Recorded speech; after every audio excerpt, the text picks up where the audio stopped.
Hi, hello guys! Welcome po guys sa aking mumunting YT channel. Update po tayo kay Pastor Kibuloy. Umaapila na kasi ang mga kapulisan para pasukuin si Pastor Kibuloy. Come back, be with me. I just wanna behold you. Time to say goodbye. Do you love again? Missing you, I'm missing you. Come to Police Kingdom of Jesus Christ Leader Apollo Kibuloy.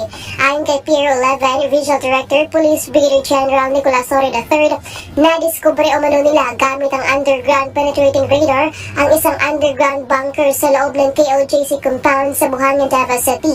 Nag-match din umano ito sa impormasyon ng kanilang informant mula sa loob ng compound, pero hindi pa nila matukoy kung nasaan ang entrance nito.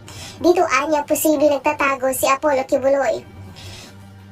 Because we are very confident with the results of the ground penetrating radar, at ang hinahanap na lang namin isang pasukan na lang talaga nung facility na underground na hindi namin nakikita galing sa labas. Iginiit naman ni PNP Chief Romel Francisco Marbil na ipinatupad lamang nila ang kautusan mula sa korte.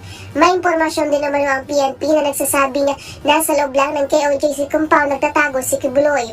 Sa As long as meron po kaming, we are so sure na doon po yung taong na hinahanap natin, at sabi po natin, we have a locator na ginagamit po natin, hindi lang po natin makita yung tamang entrance ng tao nila.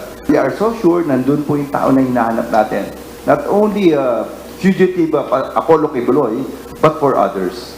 Nandun po doon sa loob. Kita po natin, baka mas marami po tayo makakitang kaso doon. Yun po yung nagiging rason namin to really to stay longer.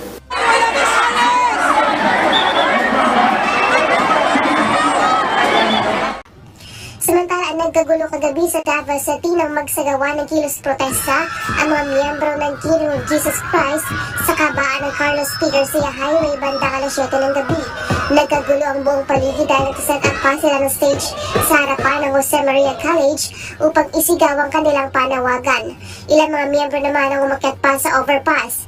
Galit na galit ang mga KOJC members sa ginawang pang-aabuso umano ng PNP sa kanila. Hindi naman makadaan ang mga motorista dahil hinarangan ng mga relihista ang dalawang lane malapit sa Davao Airport habang may bit-bit ng mga banner.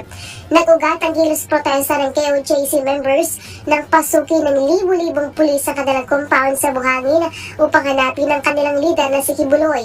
Ilan sa kanilang mga panawagan ay ang pag-resign sa pwesto ni Pangulong Bongbong Marcos Jr. na nag-utos umano sa mga pulis upang hulihin si Kibuloy. Binatikos din nila ang pang-abuso ng mga PNP sa paggamit nito ng matinding puwersa para hulihin ang kanilang leader. Samantala, pinabulaanan rin ng PNP ang payag ng KOJC na nagpatupad ng lockdown sa Davao.